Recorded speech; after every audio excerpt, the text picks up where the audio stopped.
vem chegando para mais uma live, começando mais uma live especial de segunda, começando aqui no Yogalaya. E hoje o tema é o que é liberdade, tá? Um tema muito importante da gente trocar ideia, porque eu vejo que essa é uma questão que para o yoga é muito debatida. E quanto mais eu estudo e tento entender o que é liberdade, mais eu vejo que é diferente de como eu interpretava e de como eu vejo que a nossa sociedade ocidental interpreta, né? Então, bom dia, a gente está falando aqui morning em Minas Gerais. Good morning, bom dia. E eu já começo perguntando para você que está entrando aqui, né? O que é liberdade para você?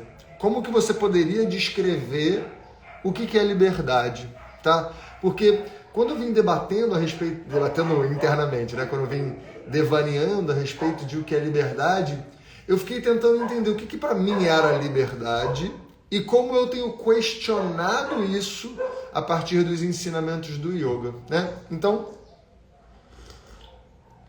eu vou começar dando algumas definições aqui, né? Que são a respeito disso que a gente chama de liberdade, mas dentro do yoga. Existem duas palavrinhas muito usadas, né? Dentro do yoga e dentro da cultura védica. A Julieta falou, isso dá uma redação, sem dúvida, né? Definir o que é liberdade não é algo simples. E aqui eu vou tentar não definir liberdade, né? Mas trazer algumas reflexões. Eu tô com o cabelo todo bagunçado aqui. Tá bom, vamos lá. Acabei de sair de uma prática de Yin Yoga, que a gente ficou muito deitado, muita coisa, então todo amassado. Vamos lá. Os dois conceitos que eu queria trazer primeiro é o conceito de Kaivalya e de Moksha, tá? Moksha é um conceito muito importante para a filosofia védica, para a cultura védica. É isso. A Rita está falando, dá um livro, né? Nem só uma redação, dá um livro, de fato dá. Então, para a cultura védica, existe um conceito que vem dos Vedas, que é o conceito de moksha, tá? O que é o conceito de moksha? É um conceito de libertação, tá? Então aqui a gente pode tentar trazer aqui até um paralelo do que é libertação e qual é a diferença entre libertação e liberdade, né? Esse era o título que eu ia botar na live, seria esse: libertação ou liberdade? Qual é a diferença entre essas coisas, né? Então vamos lá. Libertação, dentro do conceito de moksha, é muito cultural. Então a gente tem que entender que esse conceito ele surgiu dentro de uma cultura, da cultura védica, a cultura que vem dos Vedas, que é a cultura que a Índia tem como cultura base, né? Então moksha parte do princípio que a gente tem que entender a reencarnação, né? Então dentro da Índia, o conceito de reencarnação ele é absolutamente presente. Ele é absolutamente fundamental, é um conceito que fundamenta a cultura védica, né? Ou seja, a gente reencarna. Eu não estou falando que você precisa acreditar nisso, eu não estou falando que eu acredito nisso, eu estou falando que é o conceito que é básico da cultura védica. Até, eu não estou falando nem que eu acredito, nem que eu não acredito. Eu não estou colocando a minha opinião, eu só estou colocando que isso é a base do conceito védico, né? Então, existe uma compreensão muito natural de que quando eu morro, dependendo das qualidades que eu tenho, dos atributos que eu tenho no momento da morte, da quantidade de karma que eu acumulei ou não, eu vou reencarnar numa nova condição, tá? Isso é um conceito básico. O conceito de moksha é que, a partir de um determinado número de encarnações, dependendo de como foi a minha atuação dentro dessas reencarnações, eu vou me libertando desse peso do karma e a partir disso, um dia, eu me liberto desses ciclos da reencarnação, tá? Ou seja, de tanto que eu aprendo, eu encarno, aprendo, evoluo e me livro de certas atuações que me prendem nesse mundo, né? Que me prendem em identificações, ou seja, identificação com as minhas coisas, identificação com os meus desejos, com as minhas identidades, né? Com as coisas que eu acredito ou que eu não acredito. Quanto mais eu me livro dessas coisas, menos eu vou carregar karma e isso vai me possibilitando não reencarnar, tá? Porque o objetivo último do nosso espírito, do nosso Atman, né? Da nossa essência, é ele ir para um plano maior, que não precisa mais dessa encarnação aqui. Tá dando para entender? Isso é o conceito de moksha, ou seja, quando eu vou a cada encarnação aprendendo mais, atuando de maneira mais interessante, para que eu possa ir ficando mais leve de karma, para que eu não reencarne mais. O Renato Fernandes, oi, doutor, dá muita... Peraí, não entendi. Não pensa em abrir um OnlyFans? Não penso em abrir um OnlyFans, foi mal. Não tinha entendido o que era a pergunta. A Thay pergunta aqui, né? Maga Thay, a Tainara. Essa indagação pode levar uma vida inteira, pois as definições podem mudar durante a nossa jornada. Faz sentido? Claro que faz sentido, né? E eu tô trazendo aqui justamente como para mim foi mudando. E eu fui entendendo liberdade, libertação de diversas formas, de diferentes formas, né? Então, primeiro, trazer essa ideia de libertação. Então, esse pode ser um dos objetivos do ser humano, isso é um dos objetivos do ser humano, segundo a cultura védica, né? É Dharma, Artha, Kama e Moksha, né? Dentro da cultura védica, o ser humano ele busca essas 4 coisas, são 4 objetivos, né? Você encontrar e usufruir do seu... Usufruir não, né? Atuar dentro do seu karma, você adquirir aquilo que cabe para você quando você... exercita o seu karma, você tem aquilo de volta, né? Você recebe coisas em troca, então isso é karma, né? Você ganha dinheiro dentro da nossa sociedade, né? Você adquire os seus bens, isso tudo relacionado e proporcional ao que você faz, né? Não numa ideia de acúmulo, não numa ideia de que eu tenho que acumular coisas, mas numa ideia de se eu presto um serviço para a sociedade, eu recebo algo em troca, né? E isso é justo. Não é num sentido de eu quero fazer mais para ganhar mais. Eu faço o que eu devo fazer, eu faço o que eu preciso fazer e eu recebo aquilo que é justo, tá? Então isso é um conceito muito legal até, nem é o tema da live, mas eu vou entrar um pouquinho aqui, né? Mostrando como a nossa sociedade vê isso de uma maneira um pouco distorcida, se a gente levar a cultura védica como uma base, né? A gente aqui quer trabalhar naquilo que vai me dar mais dinheiro, né? A gente pensa, qual é a profissão que ganha bem? Qual é o trabalho que ganha bem? Eu vou fazer o trabalho que eu ganho bem, né? A gente entende, a gente aprende assim na escola, né? Eu lembro uma vez que eu estava na escola ainda e eu queria fazer faculdade de física.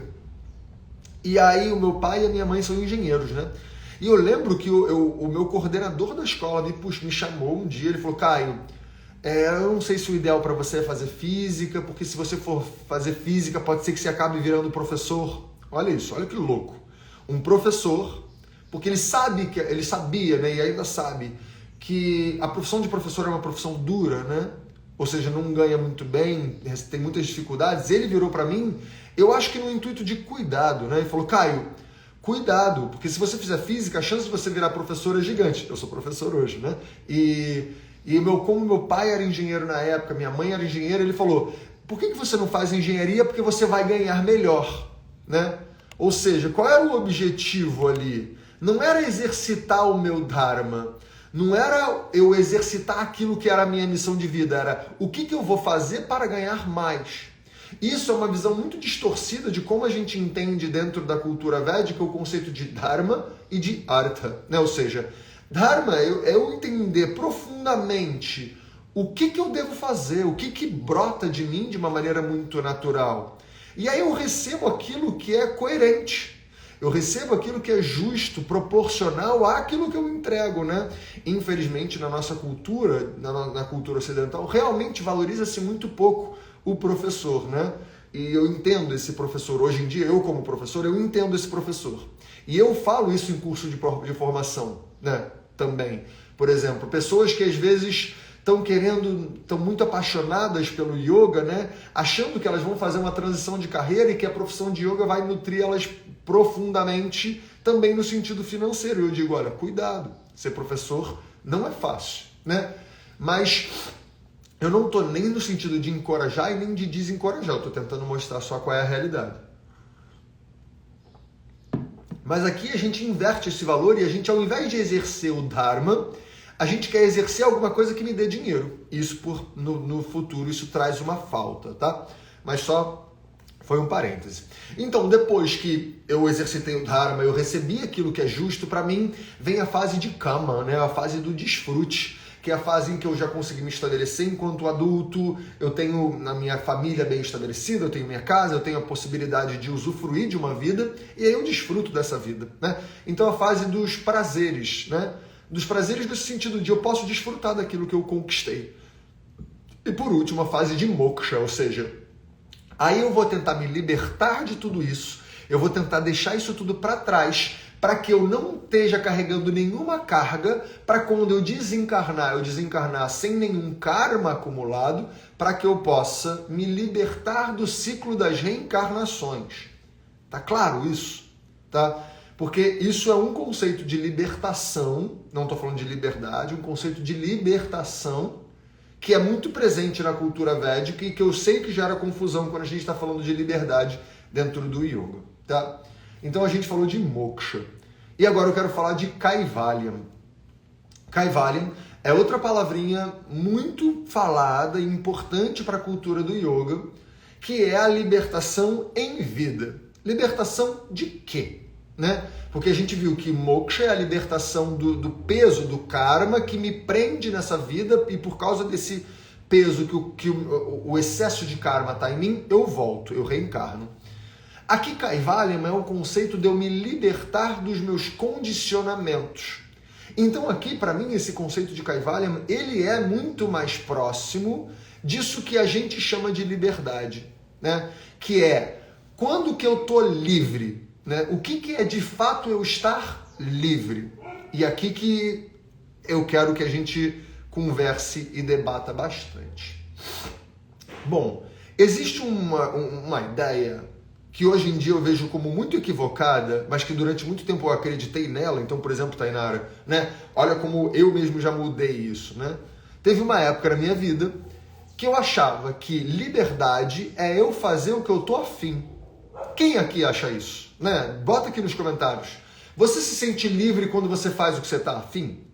Né? Se isso é liberdade para você? Por exemplo, estou afim de comer um doce. Vou lá e vou comer um doce. Eu sou livre para fazer isso, né? Hoje em dia, por exemplo, eu sou adulto, eu tenho dinheiro, se eu quiser ir na padaria e comprar um chocolate, eu posso ir lá e comprar. Isso, dentro da nossa cultura, é considerado como liberdade, né? Isso é eu exercer a minha liberdade, eu exercer o meu livre-arbítrio, é como a gente fala também, né? Ou seja, como se eu estivesse escolhendo aquilo que eu estou fazendo baseado no que eu quero, né? Esse é um conceito de liberdade que a gente vê muito sendo difundido no Ocidente, né? Outro conceito que a gente vê sendo muito difundido no Ocidente, eu poder seguir os meus sonhos, né? Ou seja, liberdade é eu poder sonhar com alguma coisa e perseguir esse sonho, né? Ou seja, eu tenho o sonho de ter uma casa nova, isso é tão falado, né? O sonho da casa nova, o sonho do carro novo, o sonho de de um relacionamento perfeito, de um relacionamento amoroso perfeito, né? Isso tudo são sonhos. E aí muito se fala da liberdade de correr atrás dos seus sonhos, né? Aí a Julieta fala assim, nem sempre, pode ser um tropeção, faço aquilo que não devo, sabendo das consequências. Exatamente, é aí que eu vou chegar, Julieta. Exatamente aí que eu vou chegar, né? Então, a nossa cultura ocidental valoriza muito essa ideia do sonho, né? Valoriza muito essa ideia do, caramba, eu sonhei com aquilo, eu vou lá e faço aquilo e conquisto aquilo. Eu fiz aquilo por liberdade, né? Eu tive a liberdade de escolher o meu trabalho, eu tive a liberdade de escolher a minha casa, eu tive a liberdade de escolher o meu carro, eu tive a liberdade de escolher o que eu como quando eu vou a um restaurante, né? Isso a gente interpreta como liberdade. Deixa eu ver aqui o que o Wellington falou. O Wellington de Jesus Feu falou assim, Caio, referente a datas comemorativas, eu não tenho essa cultura, não me identifico mais. Entendo que amor, celebração da vida deve ser praticado todos os dias. Isso é um tipo de liberdade? Pode ser. Assim, as datas comemorativas, a gente tem que entender de onde elas vêm, para onde elas vão e o que como elas configuram a nossa sociedade hoje em dia, tá? Agora eu vou dar a minha opinião. Essas datas comemorativas, Natal, Réveillon, eu também não ligo muito para isso, né? Mas elas têm uma importância dentro da nossa cultura, né? Ou seja, existe um movimento em volta de mim que valoriza essa coisa. Eu compreender que isso é um momento e que tem uma importância para a sociedade e que não necessariamente isso representa, para mim, isso é uma libertação? Sim, é uma libertação. Mas, ao mesmo tempo, eu ir contra essas coisas, será que é exercer a minha liberdade? Por exemplo, a minha mãe, ela adora Natal, né? Eu não comemorar o Natal porque eu não acredito nisso, será que isso é exercer a minha liberdade? Né?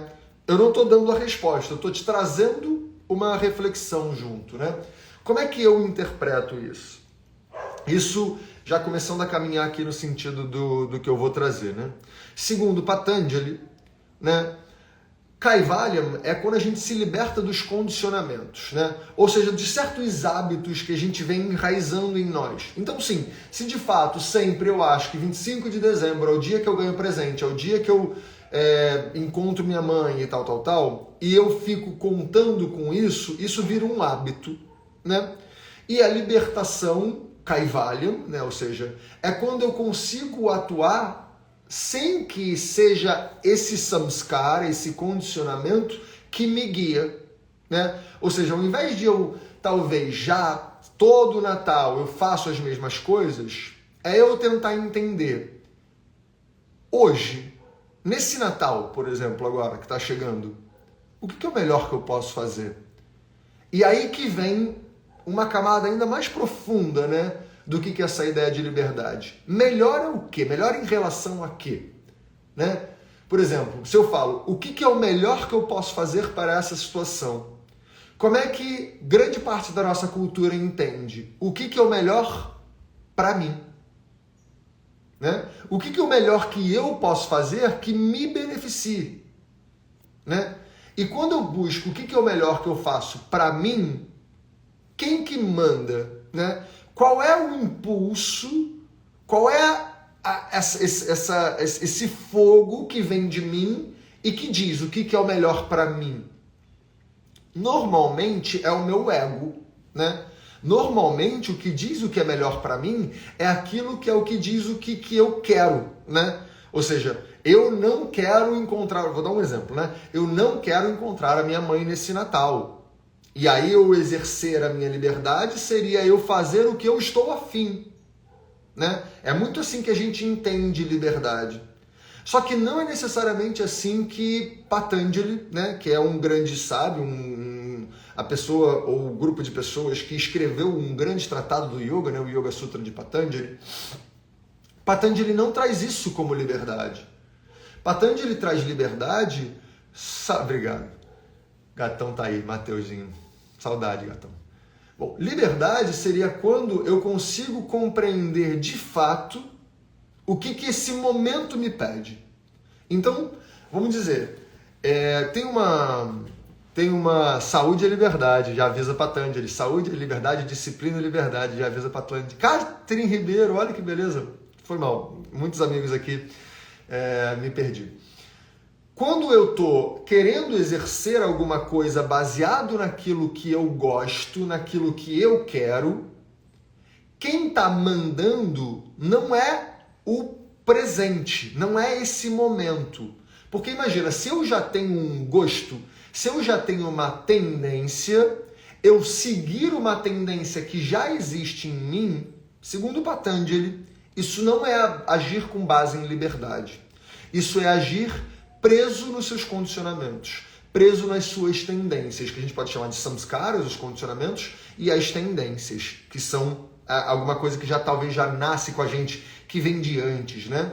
Então essa ideia de livre-arbítrio, de eu fazer o que eu estou afim, isso na verdade é você estar agindo baseado naquilo que já está impresso em você. Então não é livre, isso já está condicionado, já está meio que pré-determinado, né? E quando eu faço aquilo que eu quero, eu, ao invés de estar agindo com liberdade, eu estou reforçando os meus condicionamentos. E por causa desse reforço dos meus condicionamentos, eu estou cada vez menos livre. E eu estou cada vez mais satisfazendo o meu ego, satisfazendo os meus condicionamentos e tendências, e cada vez menos eu estou olhando para a realidade e entendendo o que a realidade me pede. Vou voltar para o exemplo do Natal, depois de um golinho de chá. Então vamos supor que eu esteja na bugs mentais. Exatamente, esse é o momento do bug. Tem uma... Eu falei que ia voltar para o Natal, mas vou fazer mais um parênteses antes, né? Não sei se vocês conhecem a Ama, né? Aquela mulher dos abraços, né? Que é uma pessoa fantástica, né? E ela é vegetariana, teoricamente. Ela é indiana, vem de cultura hindu, né, na verdade. E ela não come carnes.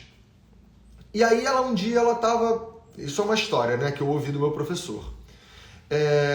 Então a Ama, ela estava numa vila de pescadores, conversando, abraçando, acolhendo as pessoas, e veio uma senhora e falou: Ama, olha aqui, isso que eu fiz para você é o prato especial da nossa cultura, que eu fiz um peixe para você que marca a nossa cultura.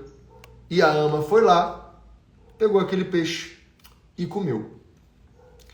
E aí passou. E aí um discípulo da Ama depois veio: Ama, mas como assim? Por que você comeu aquele peixe? Você é vegetariana, você não precisa comer peixe. Ela falou: aquilo não era peixe. Aquilo que ela estava me dando era amor.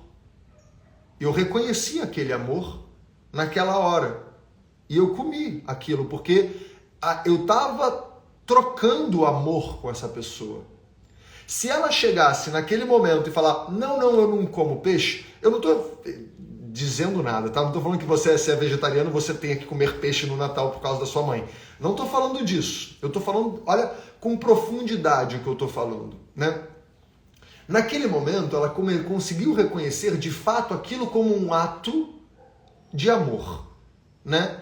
E ela, apesar dela ter os condicionamentos dela, apesar dela ter as verdades dela, a cultura dela, as vontades e, né, os valores dela, né? Porque o conceito de não comer carne, para muitas pessoas, isso é um valor, né? Para mim é um valor, o veganismo é um valor, né? Ela está aberta a colocar de lado até os valores mais fundamentais da vida, baseado no que o presente está mostrando para ela, é a grande liberdade. Esse foi um grande marco para mim ouvir essa história, né? Porque eu achava que às vezes liberdade também era eu ter aquela disciplina ferrenha em que eu não abro mão de nada que seja além da minha disciplina, porque eu quero ir na direção de onde eu quero. E a liberdade, segundo Patanjali, é mais delicada que isso, né? Porque às vezes eu agi baseado no meu valor, talvez eu não esteja olhando para a realidade, para esse momento único, com tanta clareza assim. E talvez eu deixe de fazer alguma coisa que para aquele momento pode fazer muito mais sentido do que eu ficar querendo reforçar algo que eu tenho dentro de mim que vem do passado. E eu acho que a liberdade é eu falar: eu não como carne. Eu sou assim, tá? Várias vezes eu não exerço essa liberdade porque eu prefiro ainda, eu ainda reconheço que nesse momento alguns valores eu preciso colocar para frente. Isso é um devaneio meu, isso não é uma verdade tipo imposta, assim, não é algo que eu tenho muito concreto, mas ainda é um momento que eu estou investigando, né? Eu não sou um yogin realizado, eu sou alguém que estou em investigação. Eu sou um sadhaka, ou seja, aquele que pratica o sadhana, aquele que está nas suas investigações, né? E essa historinha da Ama bugou minha cabeça, do tipo assim, caramba, então até os meus valores eu devo questionar para tentar olhar para a realidade de maneira mais clara e atuar baseado no que a realidade pede? Sim. Sim. Né? Isso que Patanjali propõe enquanto uma libertação de fato dos seus condicionamentos. Eu falar, eu sou vegano agora, isso é baseado no passado, não é baseado no presente. Né? Eu chegar aqui e falar, eu sou vegano, isso é baseado na minha história e não baseado no que está acontecendo. né? Qualquer rótulo que a gente se coloca, ele é muito mais uma prisão, é muito mais um enrijecimento dos modelos, que às vezes precisa, tá? Mais do que a liberdade. Ih, veio até a bolinha. Deu para entender? Eu vou ler aqui alguns comentários porque começou a vir, né? Essa história da ama bugou minha cabeça e eu quero que você fale o que você sentiu aí também. E aí a Tabata ela fala: então é fácil confundir liberdade com condicionamento. Absolutamente fácil confundir liberdade com condicionamento. E aí a Julieta fala: para mim isso é exercer o controle, portanto prisão em si mesmo. Exatamente. Aí a Maria Cecília Nobre Borges fala assim: obrigado pela ajuda, vou participar do Natal em família, estou lendo o livro da Ana, No Fio da Navalha. Olha que lindo. E a galera falando: que lindo, bacana, estou compreendendo. Né? Magnífico. Aí a Tainara falou: estamos atados aos nossos vássanas e liberdade refere-se a se separar disso e nem sempre fazer o que se quer, mas o que se precisa no momento. Faz sentido? É exatamente isso, Tainara. Exatamente o que eu estou tentando trazer. O desejo, que é algo absolutamente valorizado dentro da nossa cultura, ele brota de onde? De onde que vem o seu desejo, né? Quantas vezes você já parou para perguntar: de onde vem isso que eu quero? De onde vem isso que eu gosto? De onde vem isso que eu faço? Isso realmente condiz com a realidade? Né? Eu vejo muitas pessoas, e eu me coloco nisso também muitas vezes, que na ideia de fazer o que está afim, se aprisiona mais nos condicionamentos. Né? Por exemplo, ontem de noite, eu cheguei, eu passei o fim de semana num retiro, né? Eu estava num retiro a 7 horas de viagem da minha casa. Então eu almocei lá no retiro com a galera, voltei, cheguei aqui em casa umas 8h30 da noite. Tinha uma pizza congelada vegana, que eu achei aqui recentemente, que eu achei uma delícia. Não deve fazer nada bem. Mas era uma pizza vegana, aquela coisa. Eu gosto. E eu cheguei em casa de noite e eu mandei aquela clássica, que eu sei que tá errado, mas olha como o meu condicionamento me ganhou. Eu pensei: eu mereço. E eu comi a pizza. Eu atuei achando que estava atuando em liberdade, eu atuei absolutamente baseado em condicionamento. Porque depois de fazer uma viagem de 7 horas de carro, a última coisa que eu preciso é uma pizza vegana de pepperoni, ou seja, uma pizza que era super picante, com um queijo vegano sei lá de quê, um pepperoni vegano sei lá de quê, que a minha digestão já estava meio cagada, já estava meio ruim. Aí eu fui lá e comi essa pizza de noite e eu me senti meio tipo: caramba, depois que eu comi a pizza, né, eu fiquei pensando: caramba, pra que eu comi essa pizza? Aí eu pensei: caramba, porque eu quis, mas eu quis baseado em quê, né? Baseado em quê que eu quis? Não foi numa leitura clara da realidade e eu não agi baseado em liberdade. Não foi livre aquela escolha. Foi baseado absolutamente num gosto que eu tinha sentido antes, né?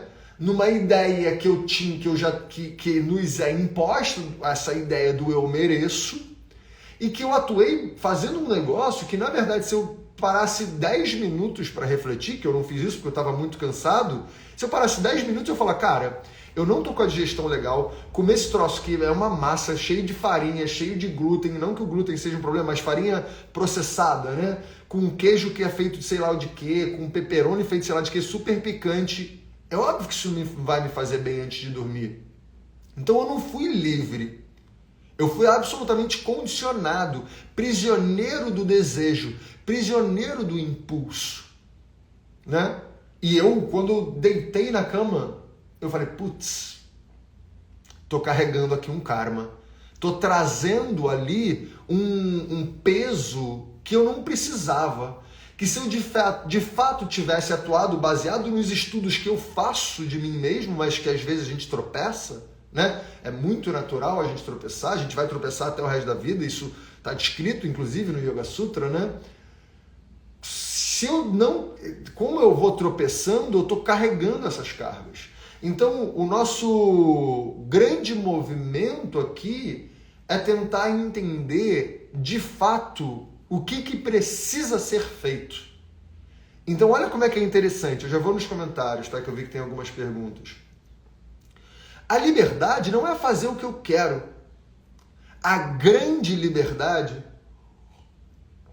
segundo Patanjali, né? A liberdade que é a atitude do yogi, ou seja, quando Patanjali fala do yogi, ou seja, aquele que atingiu o estado de yoga, né? Diferente de como a gente fala, o yogi não é aquele que pratica o yoga. O yogi é quem chegou lá. Então eu não sou yogi. Eu não acho que você é yogi. Claro que você pode falar que você é yogi, beleza, mas de acordo com os textos, yogi é aquele que atingiu o estado de yoga. E o yogi não é aquele que atua baseado em motivação, nem boa nem ruim, né? Porque, por exemplo, eu posso entender que eu comer uma pizza vegana porque eu mereço e porque eu gosto do gosto é uma motivação ruim.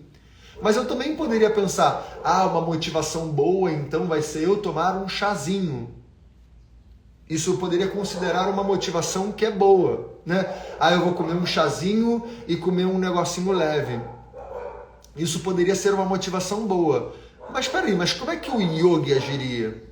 O yogi ele ia olhar para a situação, né? Porque eu poderia também chegar na minha casa e pensar, porque agora eu vou fazer o chá perfeito e comer a comida perfeita. Essa comida perfeita é baseada em quê? Né?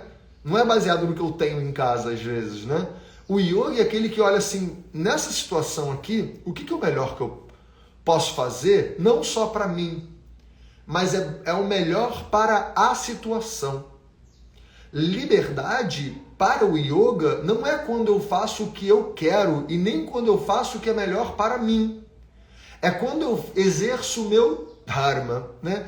E exercer o dharma é eu conseguir olhar para a realidade de maneira tão clara que eu consigo reconhecer o que é desejo, eu consigo reconhecer o que é vontade, eu consigo reconhecer o que é medo, o que é sonho, o que é condicionamento, e eu atuo baseado no que o presente pede.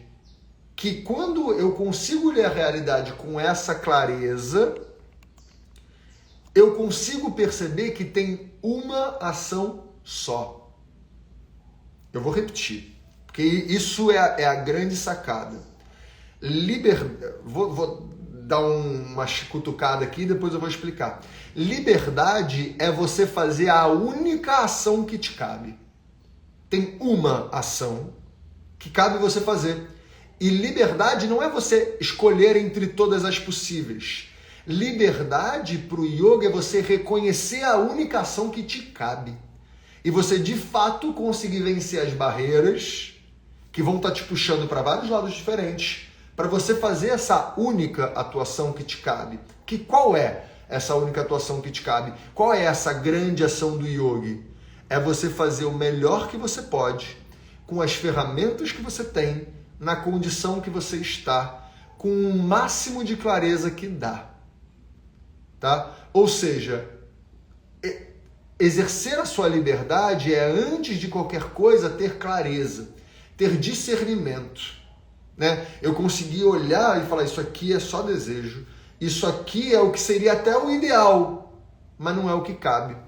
Né? Por exemplo, a ideia da ama, né? Se a ama falasse, não, porque o mais saudável para mim, o mais coerente com a minha cultura e com os meus rótulos é eu falar, obrigado, mas eu não como peixe, eu vou recusar o seu peixe. A ama falou, não, eu tenho o que seria o melhor, a ideia de melhor. Eu tenho o que seria o que eu quero, mas o que a realidade me pede? E naquela realidade, do exemplo da ama, a única opção que cabia para ela, dentro daquele reconhecimento, eu vou compartilhar desse amor que a pessoa está me dando aqui em forma de peixe, que vai contra certos valores meus, vai meio contra a minha cultura, vai contra um monte de coisa que eu acredito do passado, mas que nesse momento é a única coisa que cabe. E liberdade, dentro dessa perspectiva, é eu conseguir de fato vencer as barreiras para fazer a única coisa que de fato é justa agora. Justa não no sentido de justiça, mas justa no sentido de ajustada, de coerente com aquilo que está acontecendo agora. Né? Deixa eu ler aqui um pouquinho as mensagens de vocês, que essas interações eu amo.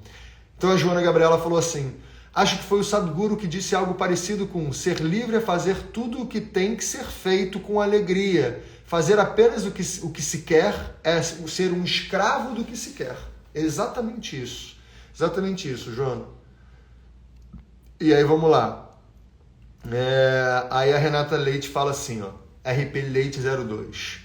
Somos então condicionados a entender que temos liberdade, mas na real estamos aprisionados em modelos aceitos pela sociedade para fazer parte de algo. Exatamente.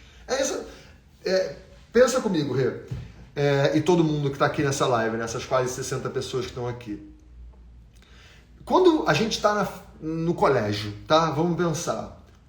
E aí a gente está para escolher a nossa profissão. A gente escolhe dentro de um catálogo muito limitado de coisas. Desde quando isso é liberdade? Né?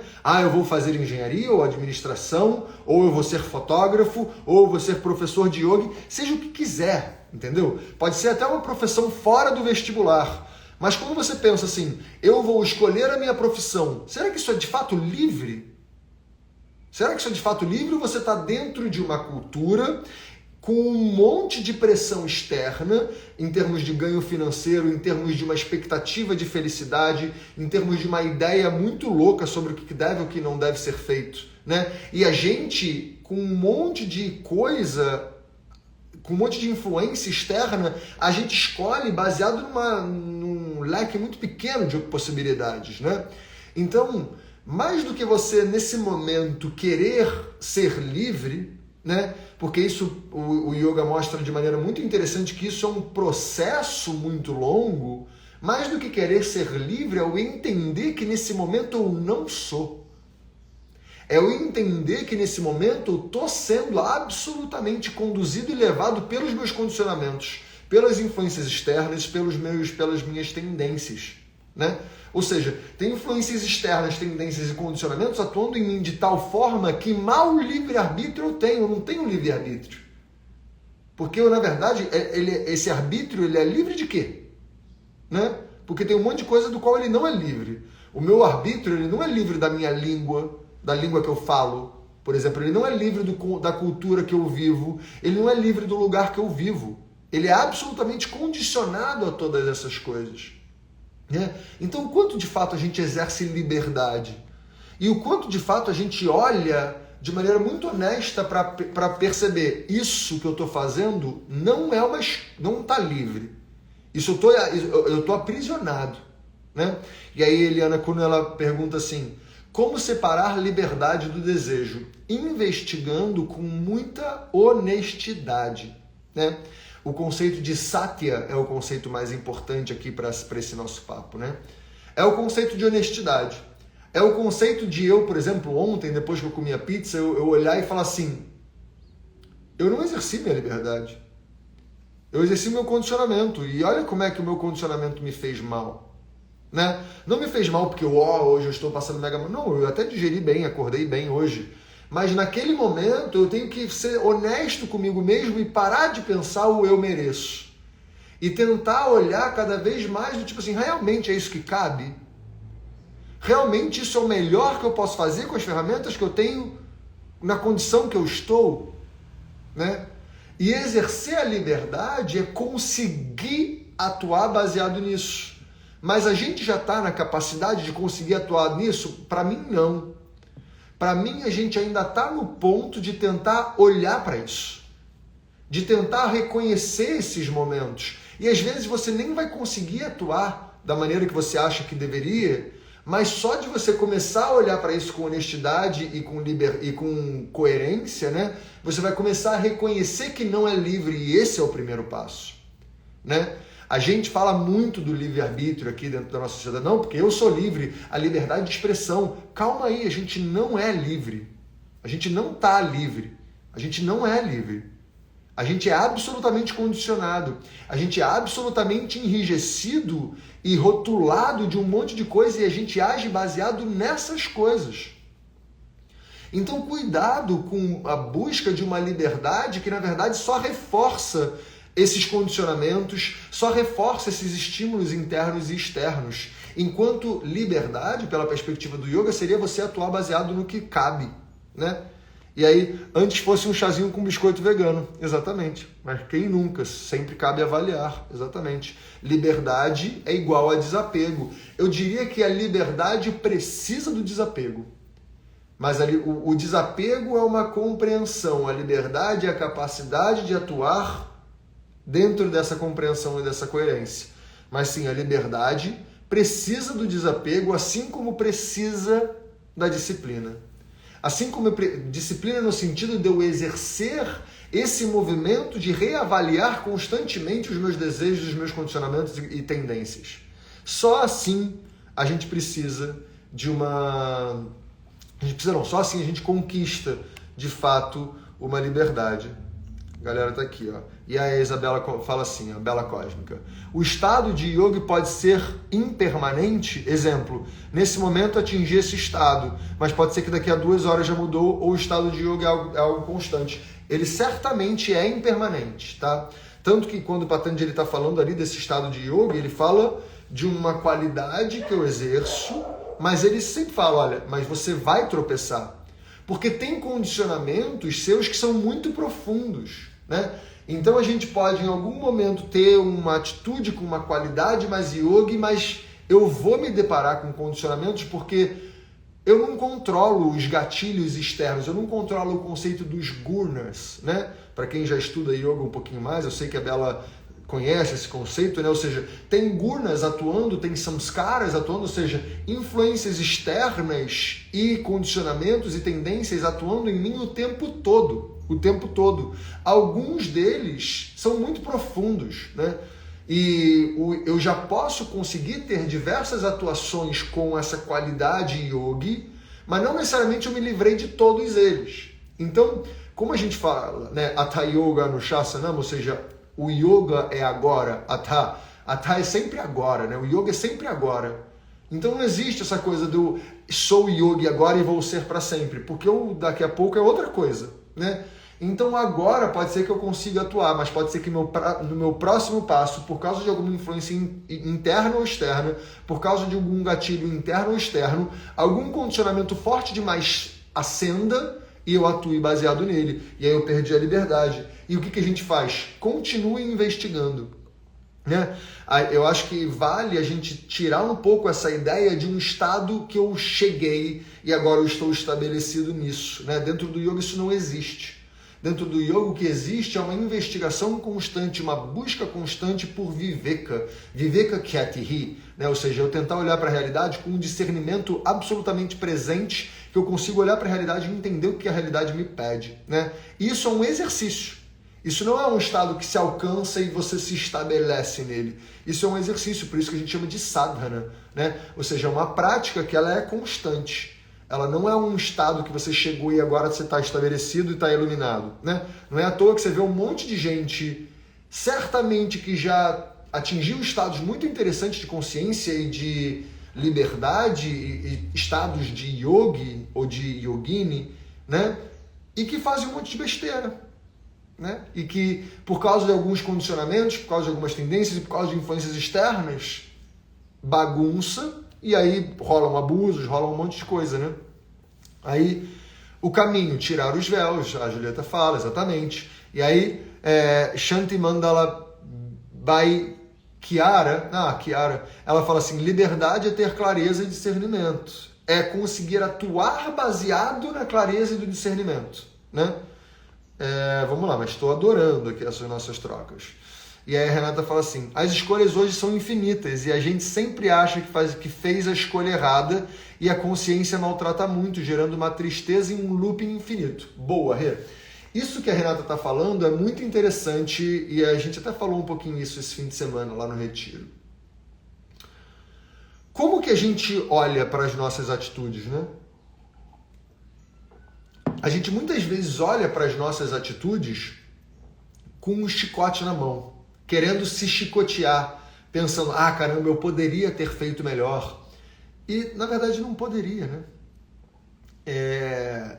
Eu acho que uma coisa muito importante da gente começar a refletir entre nós aqui investigadores, né, buscadores, só você estava lá quando você fez as suas escolhas. Só você. Você é a única pessoa que sabe por que você fez aquela escolha naquele momento e que deu no tal resultado. Então, ao invés de julgar, caramba, eu deveria ter feito errado, para com essa ideia. Porque você não deveria ter feito de outro jeito. Você fez daquele jeito. Clareza também é você olhar para a realidade com essa ideia. Olha, eu estava lá, eu sei porque eu fiz. A ideia não é ficar olhando para trás e se chicoteando, pensando que poderia ter feito diferente. O grande discernimento aqui é olhar para trás e pensar, eu fiz isso, eu entendo porque eu fiz aquilo, porque eu estava lá, fui eu que fiz, né? Eu tomei aquelas escolhas, eu sei o que me influenciou, qual era a condição que eu estava, quais eram as ferramentas que eu tinha, eu sei, porque eu estava lá. Como é que eu posso atuar na próxima? Então, muito mais do que você ficar olhando para trás e ficar se julgando porque você atuou de uma maneira que hoje você acha que está errada, mas na hora você achava certa, é você olhar e pensar, olha, na hora eu tomei aquela escolha por causa disso e daquilo. Isso está claro para mim agora. Eu não estou me julgando achando que o Caio de ontem foi errado. O Caio de ontem, que atuou baseado naquela pizza, ele que está permitindo o Caio estar falando isso aqui hoje. E talvez poder fazer escolhas mais interessantes numa próxima vez. Então, muito mais do que ficar olhando para o passado, é eu tentar entender que eu estava lá, pô. Só eu estava lá, com a minha cabeça, com as minhas condições. Então, eu sei porque eu tomei aquela decisão e aquelas escolhas. E é a partir delas que eu moldo as próximas. Esse que é o grande movimento. E aí, a Eliane Sou fala assim, é um bom momento para ver se ofereceram com amor, dizer a verdade que tem voto de vegetarianismo. Depende. Então, isso depende, Eliane. Isso você está falando com o seu conhecimento de agora. Mas a gente tem que ver isso na situação. As ideias, elas são boas para a gente ter referência. Mas na hora, a gente precisa de discernimento, né? Se a pessoa se chatear com você e no clima do piquenique ficar estranho, não era amor. Eu concordo. E eu sou do tipo de cara que fala assim, não, obrigado, eu não como isso e tá tudo bem, né? Mas é que muitas vezes a gente está estabelecido, né? E eu não estou falando que é para você não se estabelecer nos seus movimentos, porque a gente não está pronto para essa liberdade completa ainda de Patanjali, né? E isso é o tema que eu queria trazer aqui para a gente encerrar. A Mariana pergunta se a live vai ficar salva sim, claro. Mas a ideia não é a gente querer ser livre agora, é a gente entender que não é. E por que a gente não é livre agora? Porque a gente está sofrendo, a gente ainda age baseado no que Patanjali chama de kleshas, né? Que são as causas de sofrimento. Então, muito mais do que você achar que já é livre, que já é yogi, que já quer atuar baseado no yoga, não, calma. Você não está pronto para isso. Você ainda está agindo baseado em sofrimento. Então, ao invés de você querer agir baseado em liberdade agora, vamos olhar para o sofrimento. Vamos olhar para os seus condicionamentos, para os seus apegos, para os seus desejos, para as suas aversões, para as suas repulsas. Vamos olhar para as suas identificações, para os seus medos. A gente tem que olhar para isso e entender que essas coisas não deixam a gente ser livre, né? Ontem, por que eu comi a pizza? Porque eu não sou livre ainda. Porque eu ainda tenho muitos desejos, apegos, condicionamentos atuando em mim. Eu tenho que ter essa clareza antes do que eu ficar falando, não, mas agora eu vou jogar isso tudo fora e eu vou ser livre na minha próxima ação. Não vai. Foi mal, mas não vai, né? Então, ter clareza envolve entender qual é a etapa que você tá, qual é o degrau que você tá. E a gente está num degrau em que os nossos condicionamentos e tendências estão atuando na gente. Os nossos sofrimentos e véus estão aqui. A primeira coisa é aceitar e compreender que nós não estamos agindo de maneira livre. Nós estamos agindo de maneira apegada e condicionada. Sempre. Porque a gente está nesse momento, né? Aí a Aline fala assim, no exemplo da escolha do que estudar na faculdade, seria o que se pode fazer na realidade, o que poderia ser fazer na realidade com o que se tem. É muito difícil isso, Aline, porque a gente não tem o corpo em volta favorecendo uma escolha livre, né? É muito mais, isso que eu acabei de falar, né? A gente compreender que essa escolha vai ser condicionada do que você querer com 17 anos atuar de maneira livre dentro de uma cultura ocidental que privilegia produtividade, dinheiro e performance, né? Não vai ser livre, né? E nós, quem é pai, né, mãe, que deve ter essa clareza e pensar, olha, essa escolha da minha filha não é uma escolha livre. Portanto, ela ter a capacidade de mudar ao longo do processo é importantíssimo, né? Muito mais do que eu querer que o meu filho faça uma escolha aos 17 anos que vai mudar a escolha dele, a vida dele pro resto da vida, que é uma escolha que não é livre, né? Então, a ideia aqui dessa live, e que pode parecer uma ideia um pouco pessimista, né? É justamente falar, a gente não é livre. Para de achar que você está agindo numa mega liberdade, que você é uma pessoa livre e que fala o que quer e que faz o que quer. Não é, né?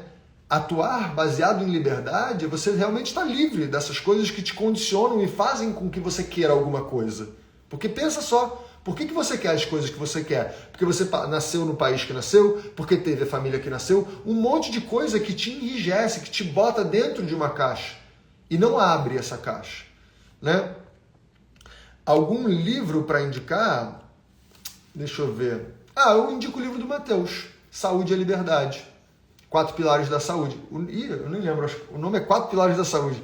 O nome não é Saúde e Liberdade, não. Mas a primeira frase do livro é Saúde e Liberdade. Então eu indico o livro do Mateus Macedo porque ele vai mostrar um pouquinho como a gente não é livre em relação à nossa saúde, né? Como a gente age baseado em muitas tendências e condicionamentos. É um livro bom, um livro fácil de ler. Porque, assim, isso que eu estou falando não vai vir desse livro. Isso vai vir de um estudo muito profundo, sinceramente, tá? Então não é uma leitura.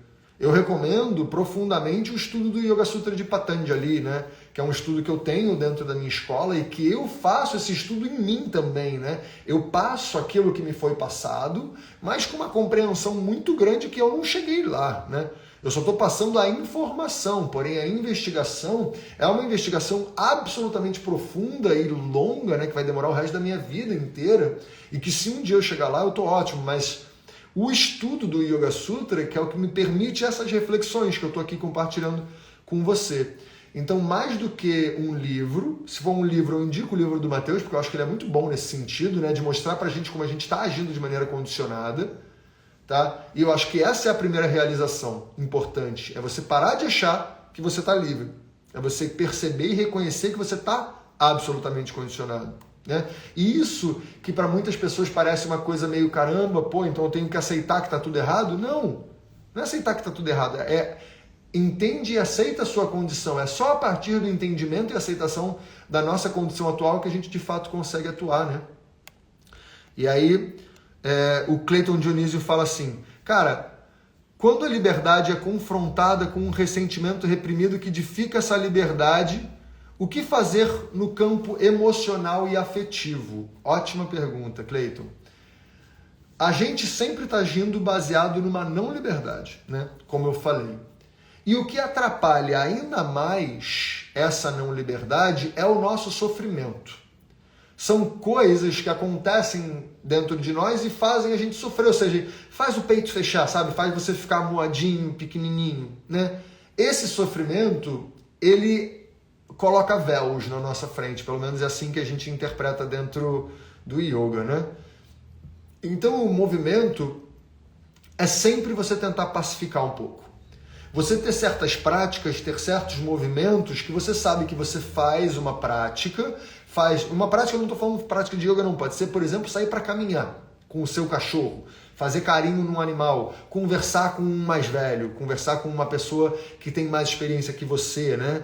Fazer algum tipo de prática que pacifique um pouco esse sofrimento no campo emocional que você está falando, né? Emocional e afetivo, porque quando a gente tira um pouquinho esse véu, vem uma clareza um pouquinho maior. Então eu não estou falando de curar o problema, curar aquilo que te fez sofrer, mas sim pacificar através de infinitas possibilidades de prática, né?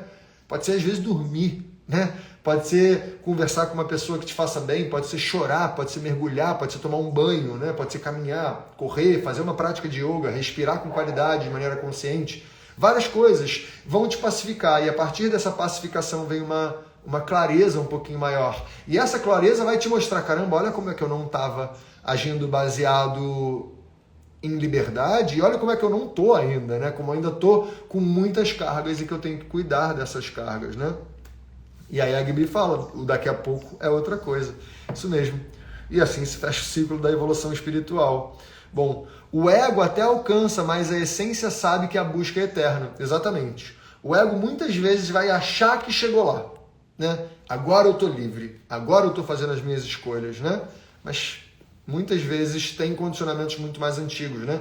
E por isso que Patanjali fala lá no final, né? No final do texto a gente já passou por muita coisa. Você investigou muita coisa, já bagunçou tudo o seu olhar para a realidade. Lá no final ele explica o que é essa atuação do yogi, né? Que não é baseada em motivação nenhuma, e sim num reconhecimento de qual é a única ação que você pode fazer agora. Mesmo assim, depois ele fala, mas você vai tropeçar. Porque o condicionamento e a memória são muito grandes. Aí no Natal, eu vou para a casa da minha mãe. Eu estou na casa da minha mãe, muita memória, muito condicionamento. Por mais que eu seja um grande yogi, pode ser que alguns condicionamentos voltem. E aí eu tropeço. E tudo bem, porque o objetivo não é acertar. Porque o objetivo aqui é a gente estar investigando. Beleza? Deixa eu ver aqui. Seria bom começar como começar a semana refletindo sobre liberdade. Bom, né? Um livro do David Frawley. Ah, olha que legal. Uma visão ayurvédica da mente. Uma bíblia em relação a essa aula. Namastê, professor. Estou feliz por ter tido uma recaída no meu detox da rede. Om Namah Shivaya. Ah, que legal. Estava no detox, voltou e caiu aqui nessa live. Que bom. Maria Cecília Nobre. Tamo junto, Maria Cecília. Que bom que gostou. O livro das emoções da Bel César é incrível também. Se junta a sabedoria da ecopsicologia com o Zen budismo. Olha que maneiro, Bela. Obrigado. Então, o livro das emoções da Bel César, ou Caesar, né? Não sei se ela é brasileira ou se ela é gringa. Tô aqui deixando dicas da galera que tá junto. O livro do Matheus é fantástico, também acho. Vamos lá, papapá. Bom, deu para entender? Né? Já final da live aqui já. Brasileira. Então é a Bel César mesmo. Bom, para a gente encerrar aqui, né? O que eu quero que a gente reflita aqui nessa live de dezembro, finalzinho de ano já, né? Daqui a pouco a gente vai estar na casa das famílias vendo Natal e Réveillon e festas, e o que eu faço nas festas do Réveillon, o que eu uso, uma galera que vai usar muita droga, que vai beber muito, e não estou juízo de valor nenhum a respeito disso, tá? Quem sou eu? Mas cuidado para você não achar que está exercendo liberdade. Eu acho que a primeira reflexão que eu estou trazendo aqui é a respeito da gente compreender que não é livre. Começa a olhar para as suas atitudes e começa a perceber que, na verdade, elas não são livres. Que, na verdade, essa escolha veio por onde? Esse desejo, eu estou com um desejo de comer um doce hoje, esse desejo vem de onde? Será que exercer a liberdade de comer o doce é de fato livre? Porque você está exercendo um desejo que veio de algum lugar, né? Que já está dentro de você, um condicionamento seu, uma tendência sua. E se você olhar para você, até as coisas que você acha boas, né? Caramba, por exemplo, agora eu vou sair daqui e vou fazer a minha musculação, né? Porque o Matheus, o meu médico, ele me indica a musculação porque eu preciso ganhar peso, preciso ganhar massa. Eu ir ali fazer essa musculação, será que isso é livre? Ou isso também é um condicionamento? Porque eu vou ali, vou fazer a mesma série que eu fiz semana passada, né? Eu vou agir porque o meu médico me falou isso um ano atrás. Eu vou lá fazer, porque eu reconheço que nesse momento, com as ferramentas que eu tenho na condição que eu estou, é o que eu devo fazer. Mas livre não é. Então, essa live é para a gente começar a entender que liberdade é algo muito profundo. É algo que demanda você se desarmar muito dessas cordinhas, né, que fazem com que a gente seja um ventríloco, né? O ventríloco não, o bonequinho do ventríloco, né? E que a gente está atuando baseado em tudo que está em volta da gente, né? E assim a gente não está agindo de maneira livre. E essa compreensão de que eu não estou agindo de maneira livre me pacificou. No começo me gerou uma bagunça, mas depois me pacificou. Porque eu fui vendo, caramba, pode crer, não é livre o que eu estou fazendo. Então, por isso, eu tenho que investigar. E isso me tira a ideia de eu achar que eu já quero ser um yogi, ou que eu já achar que eu quero chegar em tais resultados, em tais performances, e me mostra a importância de que, na verdade, eu tenho que investigar, eu tenho que tomar cuidado, eu tenho que ser honesto comigo mesmo, né? Se eu não tiver esse cuidado, essa honestidade de saber que eu tô preso, que eu tô condicionado, que eu tô dentro de muitas caixas, se eu não tiver essa compreensão, a ideia de liberdade está absolutamente equivocada. Então assim a gente encerra a nossa live de hoje, né? Porque é como a galera falou no começo, né? Daria um livro inteiro, daria uma série de lives, daria um ano inteiro de lives falando sobre liberdade. Só que esse é um tema que eu quis trazer hoje para a gente começar essas lives de fim de ano com reflexões muito profundas. Beleza? Lembrem sempre que o meu Instagram está aberto aqui para qualquer tipo de dúvida. Me mandem mensagem, mandem vídeos, mandem coisas para a gente ficar conversando. E assim a gente, quem sabe, vai tendo trocas que vão ajudando, engrandecendo os nossos percursos. Obrigado pelas mensagens aqui de agradecimento. Um beijo gigante. A live vai ficar salva, tá? Então compartilhem essa live se você achar que elas podem ser interessantes para outras pessoas. E a gente vai se falando. Tchau, tchau. Beijo, beijo.